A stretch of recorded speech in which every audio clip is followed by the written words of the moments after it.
I am the virtual teacher at Egnatia Career College. Today we'll teach Service Entrance Equipment. This is video number 8. Service Entrance Equipment. After studying this unit, you should be able to define electric service, supply service, consumer service, overhead service, and underground service. List the various CEC rules covering the installation of a mast-type overhead service and an underground service. Discuss the CEC requirements for disconnecting the electric service using a main panel and load centers. Understand the requirements for charging electric cars and other vehicles.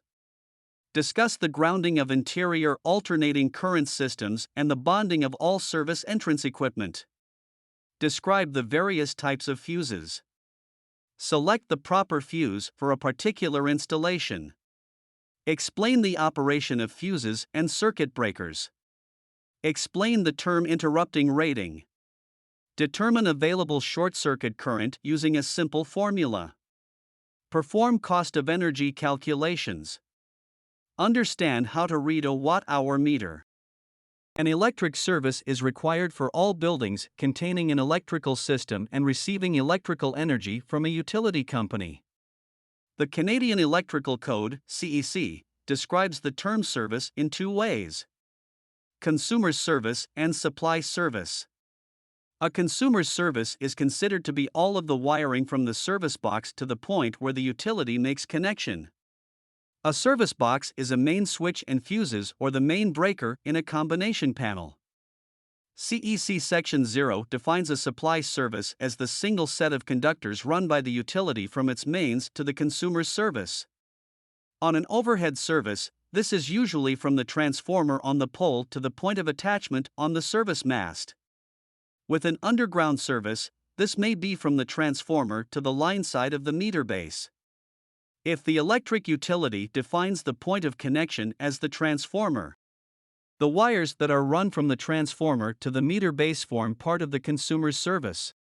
Always check with your local utility for the specific bylaws and requirements that pertain to services. In general, watt-hour meters are located on the exterior of a building.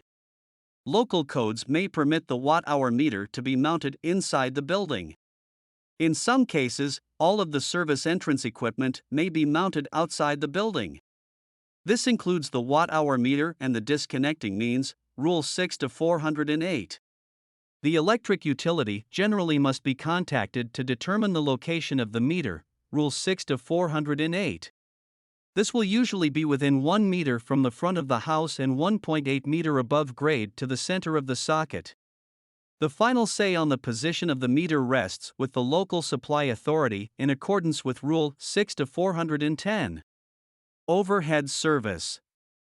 An overhead supply service consists of the overhead service conductors, including any splices that are connected from the mains of the supply authority to the service entrance conductors at the mast for the consumer's service. A combination panel has two sections: the service box, service entrance portion, and the panel board, the distribution portion. In this figure, there is a dashed line between the two portions of the combination panel. The panel board, distribution portion of the combination panel, is not considered to be part of the service entrance wiring. Therefore, it is very important that all of the service entrance wiring enters only the service entrance portion of the panel. Previous figure shows how a pad-mounted transformer feeds the service in the residence, which in turn feeds panel B. This figure illustrates the CEC terms for the various components of a service entrance. Mast-type service entrance. The mast service is a commonly used method of installing a service entrance. The mast service is often used on buildings with low roofs, such as ranch-style dwellings, to ensure adequate clearance between the ground and the lowest service conductor. This figure shows the required clearances above the ground. The mast must be run through the roof, as shown in this figure, and must be fastened to comply with CEC requirements. The specific requirements for installing this type of service are set out in Rule 6-112 and CEC Appendix B. Clearance requirements for mast installations. When installing an overhead service, you must maintain certain clearances between the conductors and other surfaces such as the ground and nearby parts of the building. As per Rule 6-112.3, the point of attachment of the conductors to the building must not be higher than 9 meters above grade, and minimum clearances from the conductors to grade should not be less than 5.5 m for highways, lanes, and alleys, 5.0 m for commercial and industrial driveways, 4.0 m for residential driveways, 3.5 m for sidewalks. The service conductors must not be less than 1 meter from a window, door, or porch, Rule 6-112.4. Normally there must be a clearance of 915 mm, Rule 6-112.4, Appendix B, between the point of attachment and the roof. However, this may be reduced if a minimum of 600 mm is maintained between the roof and the bottom of the drip loops on the supply conductors. Rule 6-112 and Appendix B give clearance allowances for the supply service passing over the roof of a dwelling. Service mast support, Rule 6-112, Appendix B. The bending force on the conduit increases with an increase in the distance between the roof support and the point where the supply service conductors are attached. The pulling force of service conductors on a mast service conduit increases as the length of the supply service conductors increases. As the length of the service conductors decreases, the pulling force on the mast service conduit decreases.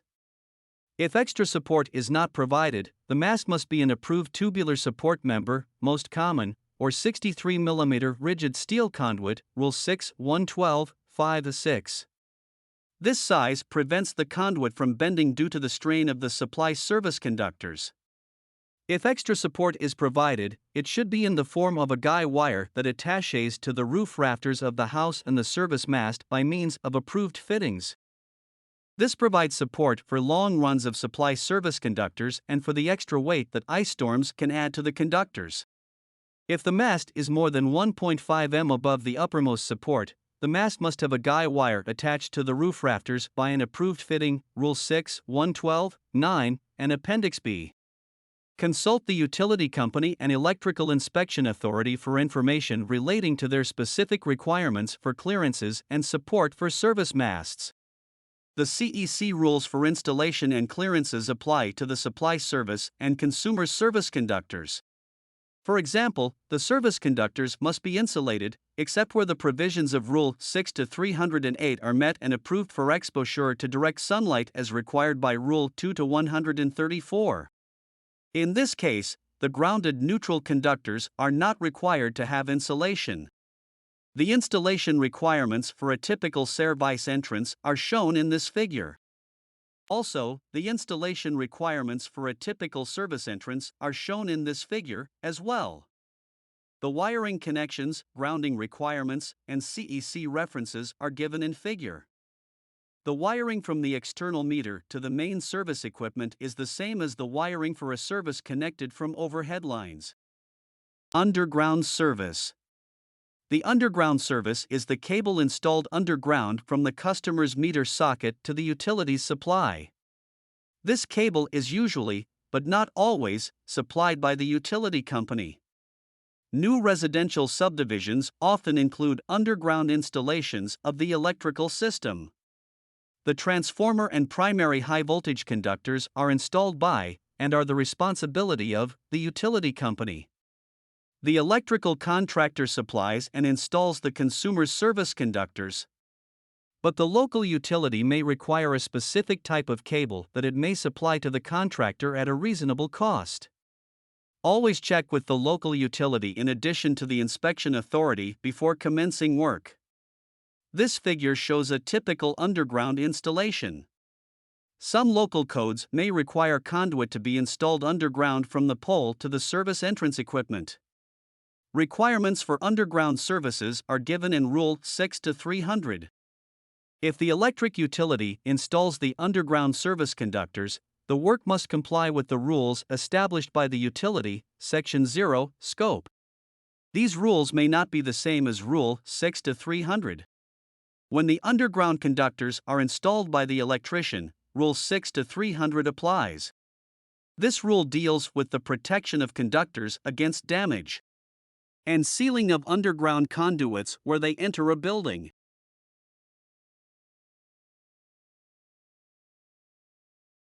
Main service disconnect location.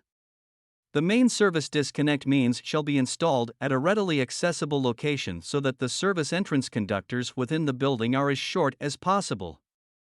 The reason for this rule is that the service entrance conductors do not have overcurrent protection other than that provided by the utility's transformer fuses. Should a fault occur on these service entrance conductors within the building, at the bushing where the conduit enters the main switch, for instance, the arcing could result in a fire.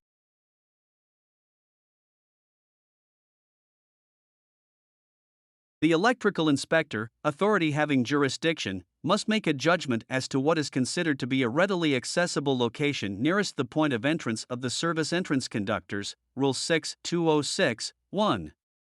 Rule 2-100-3A states that all panels must have a legible circuit directory indicating what the circuits are for. You can see the circuit directory on the inside of the door of the panel or on the side of the panel front cover. The main service panel A circuit directory is shown in this figure.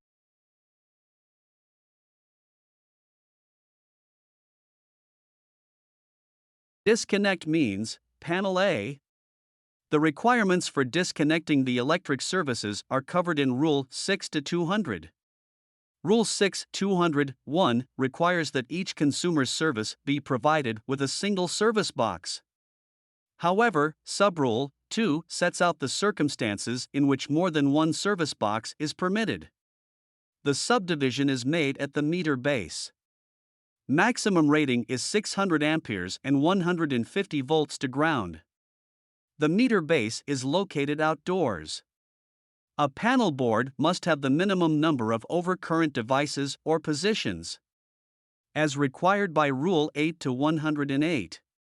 The minimum rating for a single-family residential service is 100 ampere, 3-wire when the area excluding the basement is 80 square meters or more, Rule 8-200-1B-I.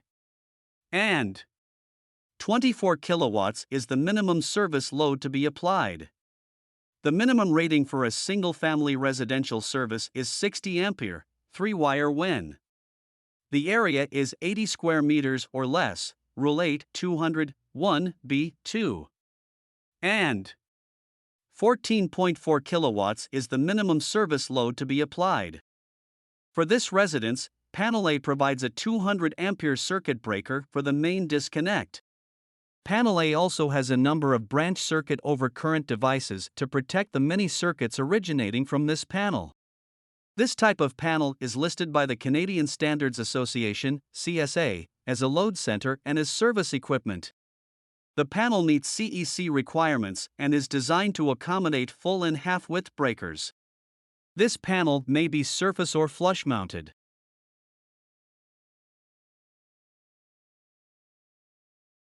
Panel A is located in the workshop. The placement of the main disconnect is determined by the location of the meter. The disconnect is mounted at an accessible point as close as possible to the place where the service conductors enter the building.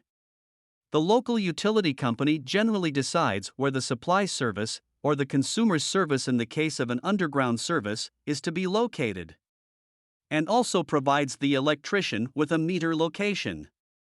The consumer service is the responsibility of the electrician, and the supply service is the responsibility of the utility. Rule 10-600 states that unless panel boards are extra low voltage, all non-current carrying parts of electrical equipment must be bonded to ground. The panel board must have an approved means for attaching the bonding conductors when cable is used.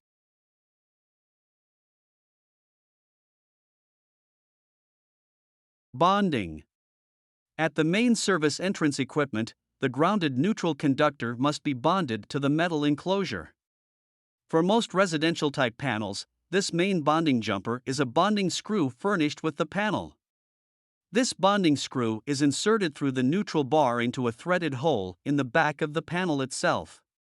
The bonding screw will be brass or green in color and must be clearly visible after it is in place.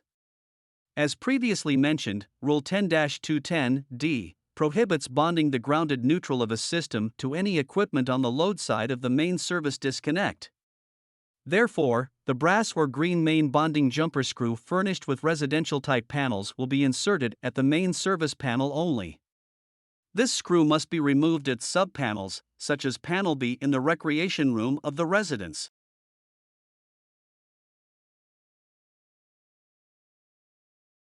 Load center, panel B.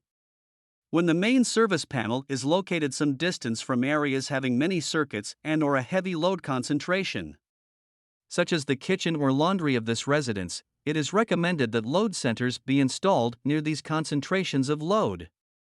The individual branch circuit conductors are run to the load center, not back to the main panel.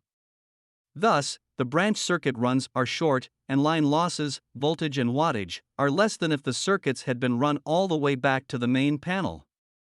To determine if there is a cost or benefit and if the lower line losses justify installing an extra load center, the cost of material and labor to install the extra load center should be compared to the cost of running many branch circuits back to the main panel.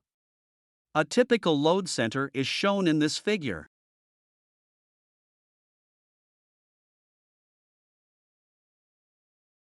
The circuit schedule for Panel B, the load center of the residence, is shown in this figure. Panel B is located in the recreation room. It is fed by three number 3 RW75XLP, jacketed, conductors run in a 35 mm conduit originating from Panel A. There is no code requirement to feed the secondary panel using EMT. Flexible conduit would be much easier to implement, but even that is unnecessary. A number 3, 3-wire NMD90 would be sufficient, from a code perspective, to do the job. There is generally more than one right way to do any job. The conductors are protected by a 100 ampere, 240 volt, 2-pole overcurrent device in Panel A. The overcurrent protection can be fuses or circuit breakers. This is discussed later in this unit.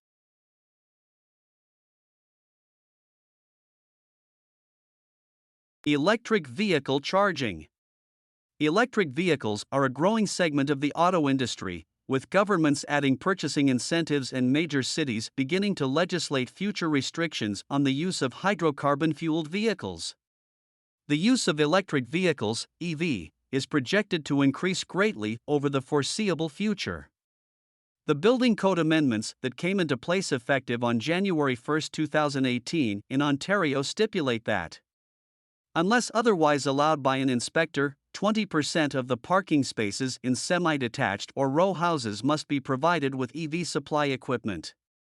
And all other parking spaces must be designed in such a way that it is possible to provide more charging stations to them. Detached houses in Ontario now must be served by a minimum of a 200 ampere service and have a 27 mm conduit run to the garage to facilitate the installation of future EV charging facilities. Furthermore, a 411/16-inch junction box must be provided at the end of the conduit to enable EV equipment. These rules are not retroactive, so existing houses do not need to add this, but all future homes do. Seasonal or recreational properties are exempt for now, but it is important to remember that regional authority supersedes federal authority, and that each region is therefore free to impose construction mandates. To determine what is meant by the terminology used with electric vehicles, Rule 86-100 should be consulted. In Appendix B, the definition of electric vehicles is expanded to include LSVs or low-speed vehicles. There are currently three main types of electric car chargers, some of which may have different end connectors required for a specific brand of vehicle. The charger types are differentiated by the amount of power that they can deliver. Level 1 chargers. Level 1 chargers are connected to 120-volt receptacles and have the ability to supply power of no more than 1.92 kilowatts to a vehicle. The connector on a level 1 charger is typically a J1772 connector. It can take from 8 to 20 hours to fully charge an EV from a level 1 charger.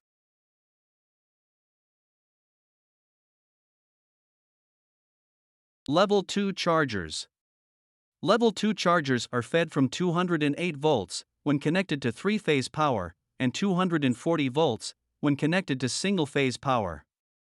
The maximum output power of a level 2 charger is 19.2 kilowatts. And it uses the same J1772 connector as a level 1 charger. Charging a car from a level 2 charger can take from 4 to 6 hours. Charging can take longer on cars with larger batteries and in colder climates. These chargers are fed with a double-pole 30 or 40 ampere breaker and a 2-conductor cable.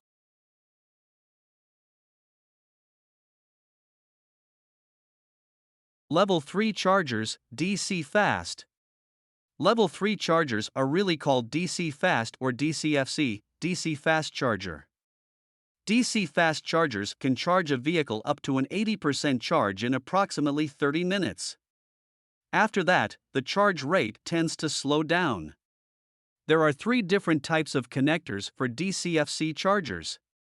CHA demo connectors, which are for Japanese and Korean cars with battery sizes up to 50 kilowatts, future models with capacities of up to 150 kilowatt.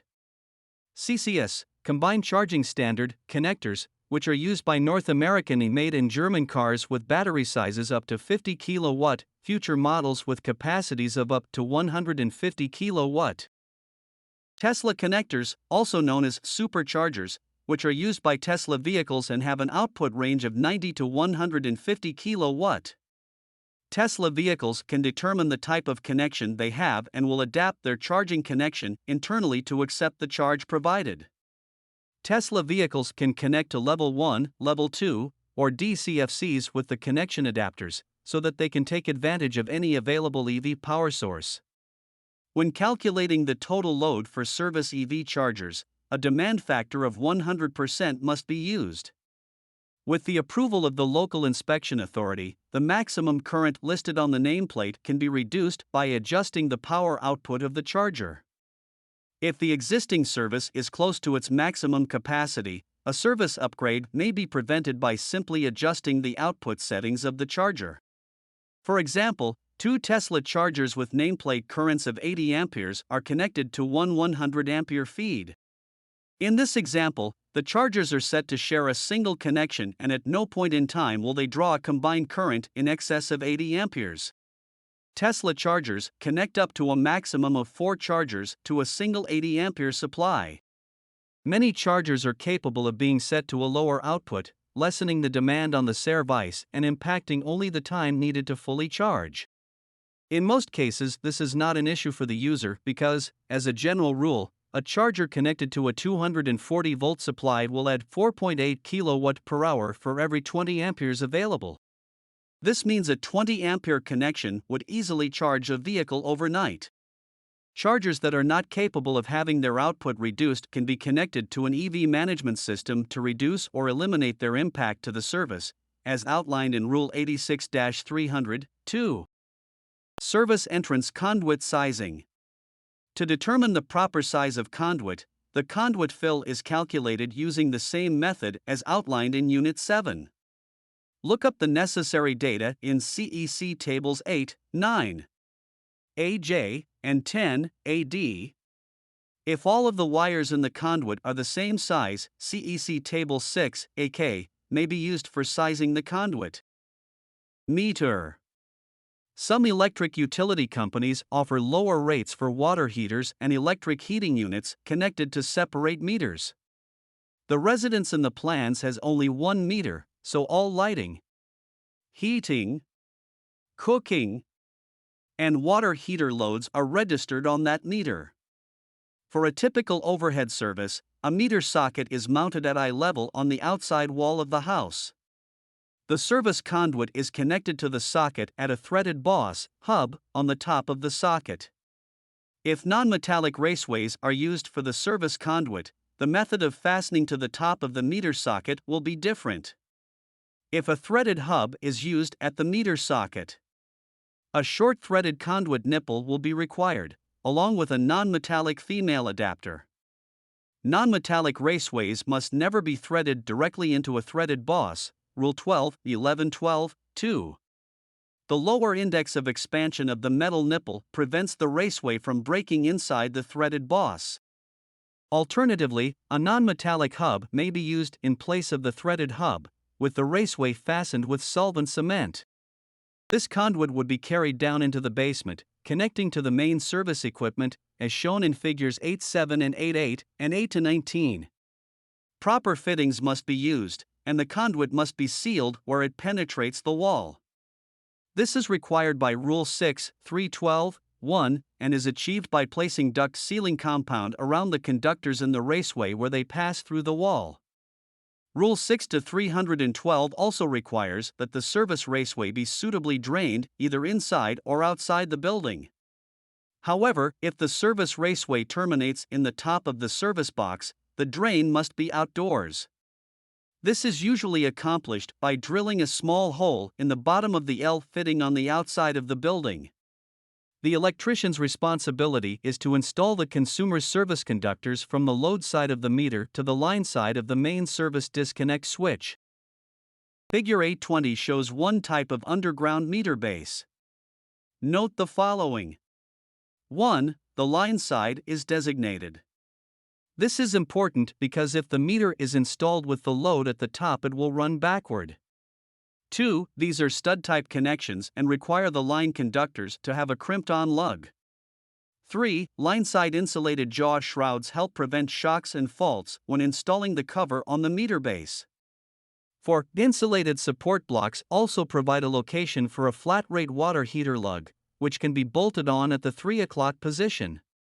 5. Load-side lugs are angled for ease of connection without too much cable bending. 6. Two-position ground lug. This is not normally used because the meter base is bonded through the grounded service conductor, neutral. 7. The enclosure is 450 x 300 x 112.5 mm, which allows plenty of room for pulling in conductors and terminating the lugs. 8. The knockouts are provided for the conduit from the transformer to the meter base and for the conduit to the main disconnect. Grounding. Why ground? Electrical systems and their conductors are grounded to minimize voltage spikes when lightning strikes or when other line surges occur. Grounding stabilizes the normal voltage to ground. Electrical metallic tubing, EMT, and equipment are bonded to ground so that the equipment voltage to ground is kept to a low value. In this way, the shock hazard is reduced. Proper grounding means that overcurrent devices can operate faster when responding to ground faults. Effective grounding occurs when a low impedance, opposition to AC current flow, ground path is provided. A low impedance ground path means that there is a high value of ground fault current. As the ground fault current increases, there is an increase in the speed with which a fuse will open or a circuit breaker will trip. Thus, as the overcurrent device senses and opens the circuit faster, less equipment damage results. This inverse time characteristic means that the higher the value of current, the less time it will take to operate the overcurrent device. Rule 10-614 and Appendix B provide the purpose and requirements for effective grounding in an electrical system. The arcing damage to electrical equipment and conductor insulation is closely related to the value of ampere squared seconds, where I equal the current flowing from phase to ground, or from phase to phase, in amperes. T equal to time needed by the overcurrent device to open the circuit, in seconds. I2T is measured in ampere squared seconds. This expression shows that there will be less equipment and or conductor damage when the fault current is kept to a low value and when the time that the fault current is allowed to flow is kept to a minimum. Grounding electrode conductors and equipment bonding conductors carry an insignificant amount of current under normal conditions. However, when a ground fault occurs, these grounding conductors must be capable of carrying whatever value of fault current might flow for the time it takes the overcurrent protective device to clear the fault. Grounding electrode systems.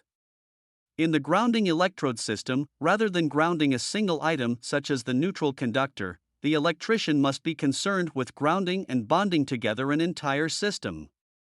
The term system means the service neutral conductor, the grounding electrode, cold water pipes, gas pipes, service entrance equipment, and jumpers installed around meters. If any of these system parts become disconnected or open, the integrity of the grounding system is maintained through other paths. This means that all parts of the system must be tied, bonded, together. The following steps illustrate what can happen if an entire system is not grounded. 1. A live wire contacts the gas pipe. The bonding jumper, A, is not installed originally. 2. The gas pipe now has 120 volts with respect to ground. The pipe is hot. 3. The insulating joint in the gas pipe results in a poor path to ground. Assume the resistance is 8 ohms. 4. The 20 ampere overcurrent device does not open. I equal to E divided by R. 120 divided by 8 equal 15 amperes. 5. If a person touches the hot gas pipe and the water pipe at the same time, current flows through the person's body. If the body resistance is 12,000 ohms, the current is I equal to E divided by R. 120 divided 12,000 amperes equals 0.01 amperes. This value of current passing through a human body can cause death. 6. The overcurrent device is seeing 15 plus 0.01 amperes equal 15.01 amperes. However, it still does not open. 7. If the equipotential bonding concept had been used, the bonding jumper would have kept the voltage difference between the water pipe and the gas pipe at 0, Rule 10 to 700. Thus, the overcurrent device would open. If 3.05 meter of number 6 AWG copper wire is used as the jumper, the resistance of the jumper is 0.00395 ohms. The current is I equal to E divided by R. 120 divided by 0.00395 amperes equal to 30,380 amperes. In an actual system, the impedance of all parts of the circuit is much higher, resulting in a much lower current. The current, however, would be high enough to cause the overcurrent device to open. Advantages of equipotential bonding. To appreciate the concepts of proper grounding, let us review some important CEC rules. Rule 10002 sets out the objectives of grounding and bonding, summarized as follows: to protect life from the danger of electric shock, to limit the voltage on a circuit, to facilitate the operation of electrical apparatus and systems, to limit voltage on a circuit when exposed to lightning, to limit AC circuit voltages to ground to 150 volts or less on circuits supplying interior wiring systems. CEC Section 0 provides definitions for the terms associated with grounding and bonding electrical systems. Bonding: a low-impedance path obtained by permanently joining all non-current carrying metal parts to ensure electrical continuity. Any current likely to be imposed must be conducted safely. Grounding: a permanent path to earth with sufficient ampacity to carry any fault current liable to be imposed on it. Bonding conductor: a conductor that connects the non-current carrying parts of electrical equipment to the service equipment or grounding conductor. Grounding conductor: the conductor used to connect the service equipment to the grounding electrode. The potential voltage differences between the parts of the system are minimized, reducing the shock hazard.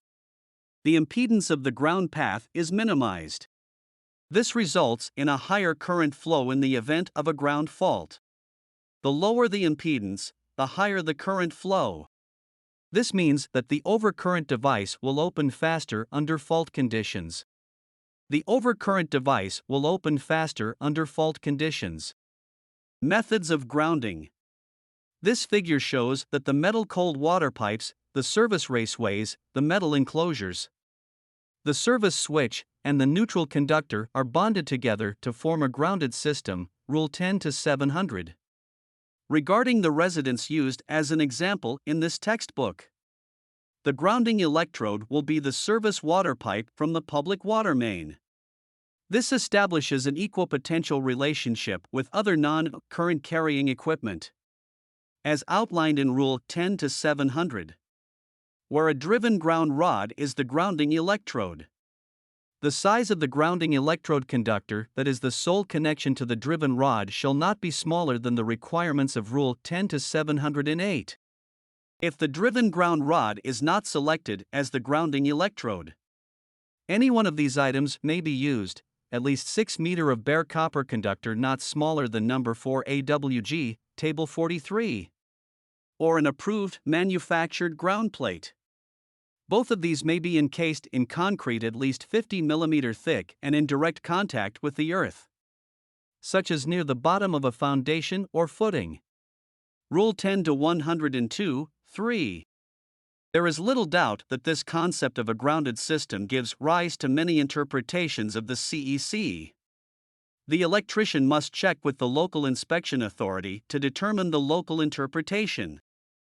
Grounding the service when non-metallic water pipe is used. It is quite common to find the main water supply to a residence installed with plastic, PVC, piping. Even interior water piping systems may be non-metallic piping. Some local building codes prohibit the use of non-metallic piping. Regardless, it is important that the electrical system be properly grounded and bonded. When non-metallic water systems are used, one of the other methods of system grounding as identified in Rule 10 to 102 must be used. One of the most common methods is the ground plate. If the water piping inside the building is non-metallic, and only short, isolated sections of metal water piping are used, such as at water heaters, these short sections may not need to be bonded. Check with your local inspection authority to be sure. Sometimes, the water system inside the dwelling is metallic, even though the water service to the street is non-metallic. With this large amount of metal water piping present, it must now be bonded to ground. Summary: Service entrance equipment grounding. When grounding service entrance equipment, you must observe the following CEC rules. The system must be grounded when the maximum voltage to ground does not exceed 150 volts, Rule 10-206, 1a. The system must be grounded if it incorporates a neutral conductor, Rule 10-206, 1b. All grounding schemes shall be installed so that no objectionable currents will flow over the grounding conductors and other grounding paths, Rule 10 to 100. The neutral conductor must be grounded, Rule 10 to 208. All electrical and non-electrical equipment must be bonded together. See Rule 10 to 700. The grounding electrode conductor used to connect the grounding conductor to the grounding electrode must not be spliced, except with thermite welding or compression connectors, Rule 10 to 118. The grounding electrode conductor must be sized according to Rule 10 to 114. The minimum conductor size for concrete encased electrodes is found in Table 43 and Rule 10-102, 3. The metal water supply system shall be bonded to the grounding conductor of the electrical system, Rule 10 to 700 and Appendix B. When more than one grounding means exist, they must be bonded together, Rule 10 to 700. The grounding electrode conductor must be rigidly stapled to the surface of a structure if the run is exposed and without metal covering or protection. This wire must be free from exposure to mechanical injury, Rule 10 to 702. The grounding electrode conductor shall be copper, aluminum, or another acceptable material, Rule 10 to 112. Bonding shall be provided around all insulating joints or sections of the metal water piping system that may be disconnected, Rule 10 to 700. The connection to the grounding electrode must be accessible, Rule 10 to 118. The grounding conductor must be connected tightly using the proper lugs, connectors, clamps, or other approved means, Rule 10 to 612. This figure illustrates three common types of ground electrodes. These are connected to the neutral in the main service portion of the combination panel. This residence is supplied by 32/0RW75 service entrance conductors. According to Rule 10-114, a number 6 AWG copper grounding electrode conductor is required. This conductor may be run in conduit or cable armor, or it may be run exposed if it is not subjected to severe physical damage. Bonding. Bonding must be done at service entrance equipment. Rule 10-604 lists the methods approved for bonding this equipment. Grounding bushings and bonding jumpers are installed on metallic service conduits at service entrance equipment to ensure a low impedance path to ground if a fault occurs on any of the service entrance conductors. Service entrance conductors are not fused at the service head. Thus, the short-circuit current on these conductors is limited only by the capacity of the transformer or transformers supplying the service equipment, and the distance between the service equipment and the transformers. The short-circuit current can easily reach 20,000 amperes or more in dwellings. Fault currents can easily reach 40,000 to 50,000 amperes or more in apartments, condominiums, and similar dwellings. These installations are usually served by a large capacity transformer located close to the service entrance equipment and the metering. This extremely high fault current produces severe arcing, which is a fire hazard. The use of proper bonding reduces this hazard to some extent. Fault current calculations are presented later in this unit. This book's companion textbooks, Electrical Wiring, Commercial and Electrical Wiring, Industrial, also published by Nelson edu Cadian, cover these calculations in much greater detail. Rule 10-614 states that the main bonding jumpers must have an ampacity not less than the corresponding bonding conductor. The grounding lugs on grounding bushings are sized by the trade size of the bushing. The lugs become larger as the size of the bushing increases. The conductor may be sized according to Table 41 if used in conjunction with two lock nuts, and a ground bushing. Rule 12-906-2 states that if number 8 AWG or larger conductors are installed in a raceway, an insulating bushing or equivalent must be used. This bushing protects the wire from shorting or grounding itself as it passes through the metal bushing. Combination bushings can be used. These bushings are metallic, for mechanical strength, and have plastic insulation. When conductors are installed in EMT, they can be protected at the fittings by the use of connectors with insulated throats. If the conduit bushing is made of insulating material only, two lock nuts must be used. Thus figure shows typical ground clamps used in residential systems. This figure shows ground clamp of the type used to bond, jumper, around water meter. This figure shows ground clamp of the type used to attach ground wire to well casings. Multiple meter installations. If multiple meter sockets are required, as in a multifamily dwelling or a water heater metered at a different rate, a multi-gang meter socket is used. This is a single enclosure that is capable of holding more than 1 meter. The meter socket is rated in two ways: the maximum ampacity of the consumer's service conductors feeding the enclosures and the maximum ampacity that may be taken off each meter position. A commonly used two-position meter socket may have a maximum ampacity of 200 amperes on the consumer's service with a maximum ampacity of 100 amperes per meter position. Since the system grounding conductor is connected in the service box of each service, the grounding of the multiple services is the same as for a single service. That is, based on the individual service ampacity and Rule 10-614. However, Rule 10-210 states that the system grounding connection may be made in other service equipment located on the supply side of the service disconnects.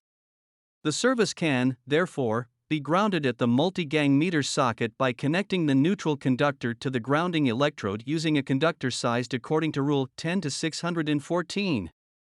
Based on the ampacity of the consumer's service conductors feeding the meter socket. If the raceway system from the meter socket is metallic, the requirements for bonding the raceway to the service enclosure, as previously outlined in this section, will apply.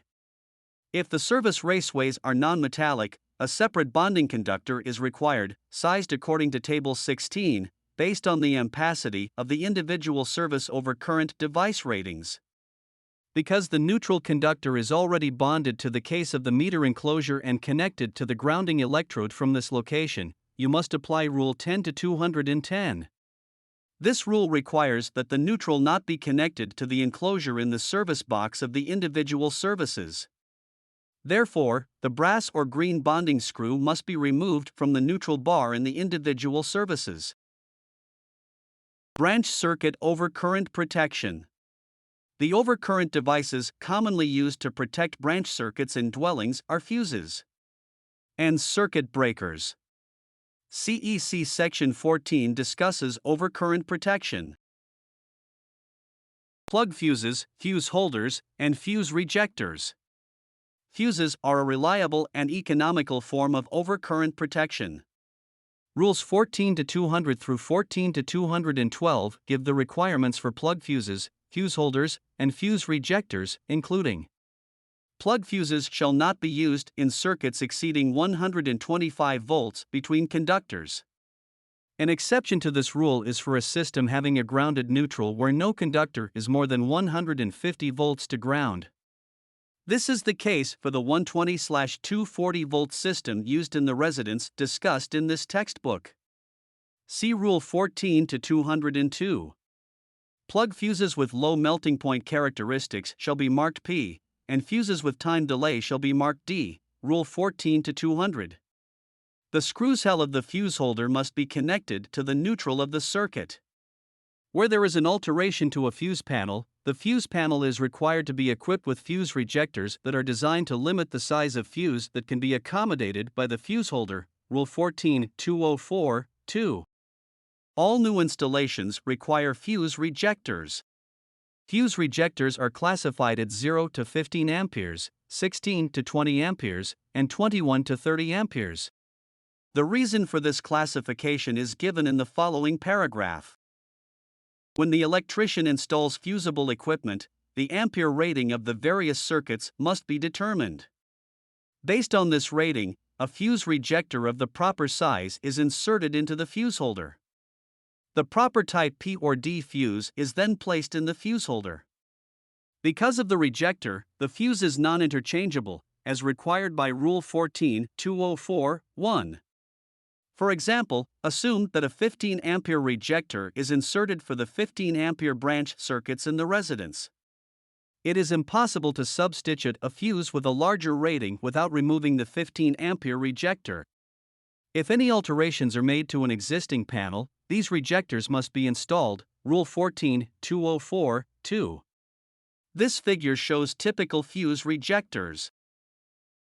Often the term dual element is used when referring to time delay fuses.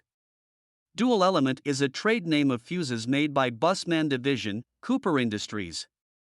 The term is used in much the same manner as Romex is used for type NMD90 cable and BX is used for armored cable. CSA has classified fuses according to their size and operating characteristics. Table 8.2 provides information on common low-voltage fuses. Dual element fuse, time delay. This figure shows the most common type of dual element cartridge fuse. These fuses are available in 250 volt and 600 volt sizes with ratings from 0 to 600 amperes and have an interrupting rating of 200,000 amperes. A dual element fuse has two fusible elements connected in series: the overload element and the short circuit element. When an excessive current flows, one of the elements opens. The amount of excess current determines which element opens. The electrical characteristics of these two elements are very different. Thus, a dual element fuse has a greater range of protection than the single element fuse. The overload element opens circuits on current in the low overload range, up to 500% of the fuse rating. The short circuit element handles only short circuits and heavy overload currents, above 500% of the fuse rating. Overload element. The overload element opens when excessive heat is developed in the element. This heat may be the result of a loose connection or poor contact in the fuse holder or excessive current. When the temperature reaches 138 degrees Celsius, a fusible alloy melts and the element opens. Any excessive current produces heat in the element. However, the mass of the element absorbs a great deal of heat before the cutout opens. A small excess of current will cause this element to open if it continues for a long period of time. This characteristic gives the thermal cutout element a large time lag on low overloads, up to 10 seconds at a current of 500% of the fuse rating. In addition, it provides very accurate protection for prolonged overloads. Short circuit element. The capacity of the short circuit element is high enough to prevent it from opening on low overloads. This element is designed to clear the circuit quickly of short circuits or heavy overloads above 500% of the fuse ratings. Dual element fuses are used on motor and appliance circuits where the time lag characteristic of the fuse is required. Single element fuses do not have this time lag and blow as soon as an overcurrent condition occurs. The homeowner may be tempted to install a fuse with a higher rating. The fuse holder adapter, however, prevents the use of such a fuse. Thus, the dual element fuse is recommended for this type of situation. The standard plug fuse can be used only to replace blown fuses on existing installations. A Type P or D fuse is required on all new installations. The cartridge fuse is a dual element fuse that is available in both ferrule and knife blade styles. Cartridge fuses. This figure shows another style of small dimension cartridge fuse. A type of cartridge fuse that is also in use is rated at not over 60 amperes for circuits of 300 volts or less to ground. The physical size of this fuse is smaller than that of standard cartridge fuses. The time delay characteristics of this fuse mean that it can handle harmless current surges or momentary overloads without blowing. However, these fuses open very rapidly under short circuit conditions. These fuses prevent overfusing since they are size limiting for their ampere ratings. For example, a fuse holder designed to accept a 15 ampere fuse will not accept a 20 ampere cartridge fuse. In the same manner, a fuse holder designed to accept a 20 ampere fuse will not accept a 30 ampere cartridge fuse. Class J fuses. Another type of physically small fuse is the Class J fuse. This has a high interrupting rating in sizes from 0 to 600 amperes in both 300 volt and 600 volt ratings. Such fuses are used as the main fuses in a panel having fused branch circuits. In this case, the Class J fuses protect the low interrupting capacity fuses against high-level short-circuit currents. Most manufacturers list service equipment, metering equipment, and disconnect switches that make use of Class J fuses.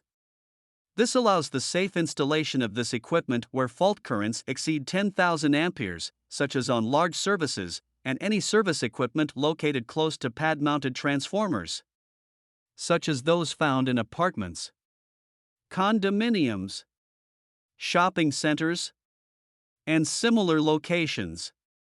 The standard ratings for fuses range from 1 ampere to 6,000 amperes. Circuit breakers. Installations in dwellings normally use thermomagnetic circuit breakers. On a continuous overload, a bimetallic element in such a breaker moves until it unlatches the inner tripping mechanism of the breaker. Momentary small overloads do not cause the element to trip the breaker. If the overload is heavy or if there is a short circuit, a magnetic coil in the breaker causes it to interrupt the branch circuit instantly. Rules 14 to 300 to 14 to 308 give the requirements for circuit breakers, including: circuit breakers shall be trip-free so that the internal mechanism will trip to the OFF position even if the handle is held in the on position, which can be achieved using a lock-on device, Rule 14, 300, 1. Breakers shall indicate clearly whether they are on or off, Rule 14, 300, 2. A breaker shall be non-tamperable so that it cannot be readjusted, trip point changed, without dismantling the breaker or breaking the seal, Rule 14 to 304. The rating shall be durably marked on the breaker. For small breakers rated at 100 amperes or less and 600 volts or less, the rating must be molded, stamped, or etched on the handle or on another part of the breaker that will be visible after the cover of the panel is installed. Every breaker with an interrupting rating other than 5,000 amperes shall have this rating marked on the breaker. Most have a 10,000 ampere minimum rating. Circuit breakers rated at 120 volts and 347 volts and used for fluorescent loads shall not be used as switches unless marked SWD, Section 3710, 3b. Most circuit breakers are ambient temperature compensated. This means that the tripping point of the breaker is not affected by an increase in the surrounding temperature. An ambient compensated breaker has two elements. One element heats up due to the current passing through it and the heat in the surrounding area. The other element heats up because of the surrounding air only. The actions of these elements oppose each other. Thus, as the tripping element tends to lower its tripping point because of external heat, the second element opposes the tripping element and stabilizes the tripping point. As a result, the current through the tripping element is the only factor that causes the element to open the circuit. It is a good practice to turn the breaker off and on periodically to exercise its moving parts. CEC Table 13 gives the standard ampere ratings of fuses and circuit breakers up to 600 amperes. Interrupting ratings for fuses and circuit breakers. Rule 14.012a states that all fuses, circuit breakers, and other electrical devices that break current shall have an interrupting capacity sufficient for the voltage employed and for the current that must be interrupted. According to Rule 14.012a and Appendix B, all overcurrent devices, the total circuit impedance, and the withstand capability of all circuit components, wires, contactors, switches, must be selected so that minimal damage will result in the event of a fault, either line to line or line to ground. The overcurrent protective device must be able to interrupt the current that may flow under any condition, overload or short circuit. Such interruption must be made with complete safety to personnel and without damage to the panel or switch in which the overcurrent device is installed. Overcurrent devices with inadequate interrupting ratings are, in effect, bombs waiting for a short circuit to trigger them into an explosion. Personal injury may result, and serious damage will be done to the electrical equipment. Cartridge-type fuses have a maximum interrupting rating of 10,000 amperes root mean square, RMS, symmetrical. Plug fuses can interrupt no more than 10,000 amperes RMS symmetrical. Cartridge dual-element fuses and Class J fuses have interrupting ratings of 200,000 amperes RMS symmetrical. These interrupting ratings are described in CSA Standard C22.2 number 59.1 M 1987. The interrupting rating of a fuse is marked on its label when the rating is other than 10,000 amperes. Short circuit currents. This text does not cover in detail the methods of calculating short circuit currents. See this book's companion textbooks, Electrical Wiring, Industrial, and Electrical Wiring, Commercial for more detailed circuit fault calculations. The ratings required to determine the maximum available short circuit current delivered by a transformer are the kilovolt ampere, kVA, and impedance values of the transformer. The size and length of wire installed between the transformer and the overcurrent device must be considered as well. The transformers used in modern electrical installations are efficient and have very low impedance values.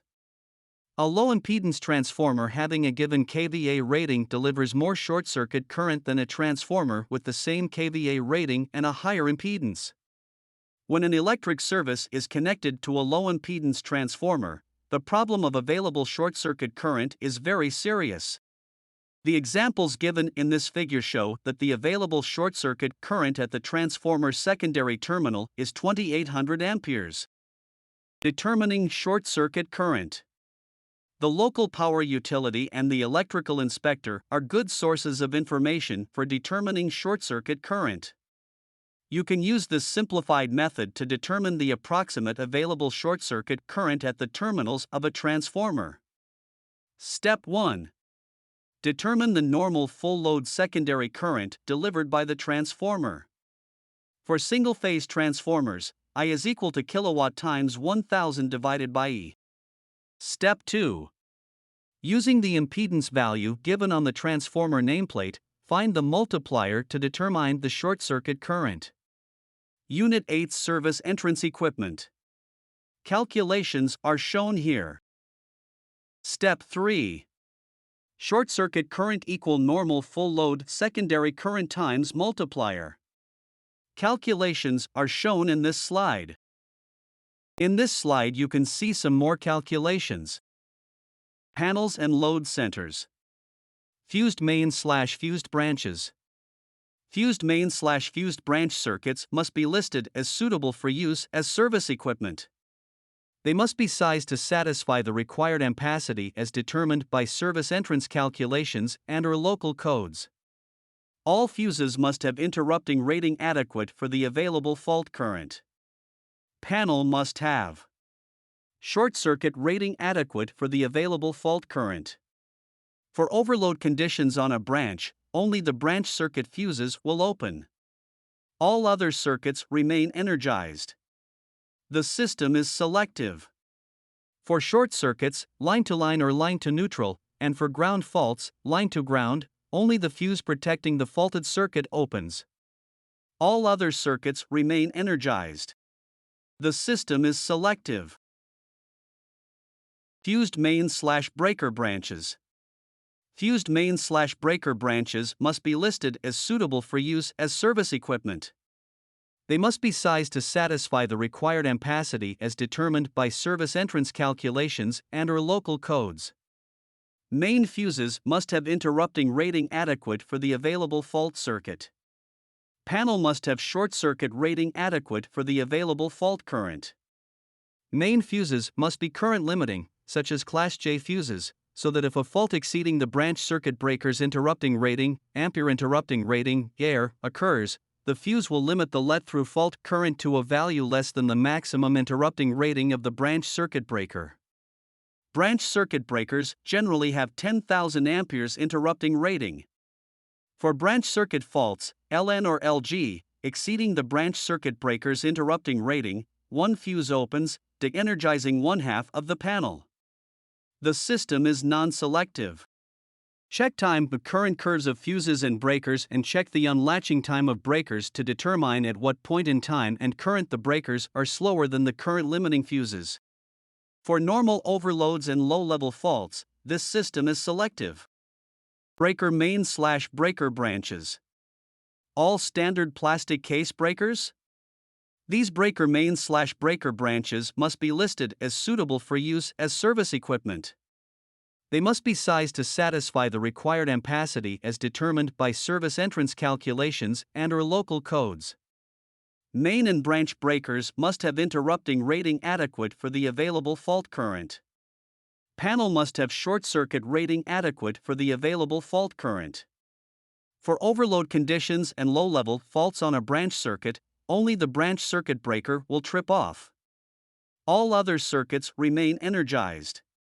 The system is selective. For branch circuit faults, short circuits or ground faults that exceed the instant trip setting of the main breaker, usually 5 times the breaker's ampere rating, both the branch circuit breaker and main breaker trip off.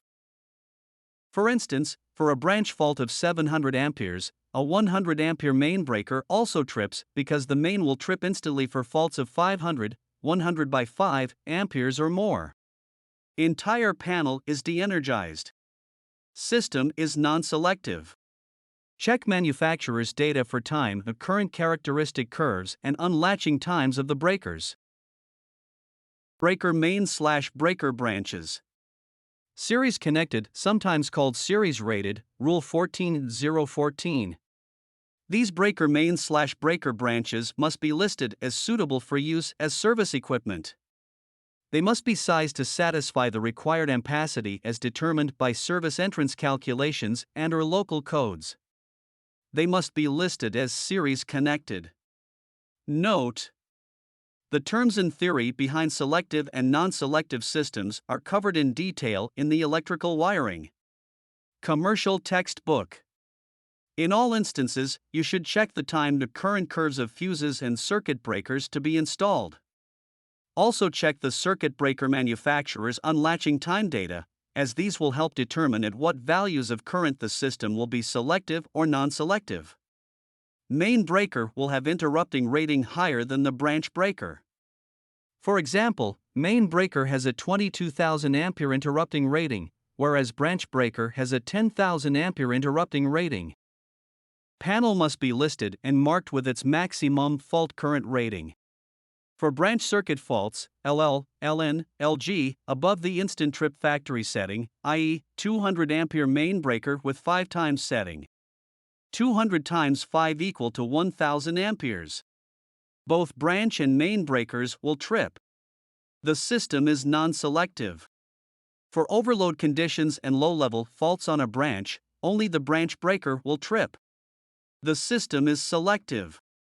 Obtain time with current curves and unlatching time data from the manufacturer. The panel's integral rating is attained because when a heavy fault occurs, both main and branch breakers open. The two arcs in series add impedance, thus, the fault current is reduced to a level less than the 1000 air rating of the branch circuit breaker. For series-rated panel boards where the available fault current exceeds the interrupting rating of the branch circuit breakers, the equipment must be marked by the manufacturer as having a series combination interrupting rating at least equal to the maximum available fault current, Rule 14.014(d). When panels containing low interrupting rating circuit breakers are separated from the equipment in which the higher interrupting rating circuit breakers protecting the panel are installed, the system becomes a field-installed series-rated system. This panel must be field-marked by the installer, and this marking must be readily visible, Rule 14.014(e). This marking calls attention to the fact that the actual available fault current exceeds the interrupting rating of the breakers in the panel, and that the panel is protected by properly selected circuit breakers back at the main equipment. Caution: closely check the manufacturer's catalog numbers to make sure that the circuit breaker combination you are intending to install in series is recognized by the CSA group for that purpose. This is extremely important because many circuit breakers have the same physical size and dimensions, yet have different interrupting and voltage ratings, and have not been tested as series-rated devices. To install these as a series combination constitutes a violation of Rules 14.012 and 14.014, which could be dangerous. Reading the meter. This figure shows a typical single-phase watt-hour meter with 5 dials. From left to right, the dials represent tens of thousands, hundreds, tens, and units of kilowatt-hours. Starting with the first dial on the left, record the last number the pointer has passed. Continue doing this with each dial until the full reading is obtained. The reading on the 5-dial meter in this figure is 18,672 kilowatt-hours. Cost of using electrical energy. A watt-hour meter is always connected into some part of the service entrance equipment. In residential metering, a watt-hour meter is normally installed as part of the service entrance. All electrical energy consumed is metered so that the utility can bill the customer on a monthly or bi-monthly basis.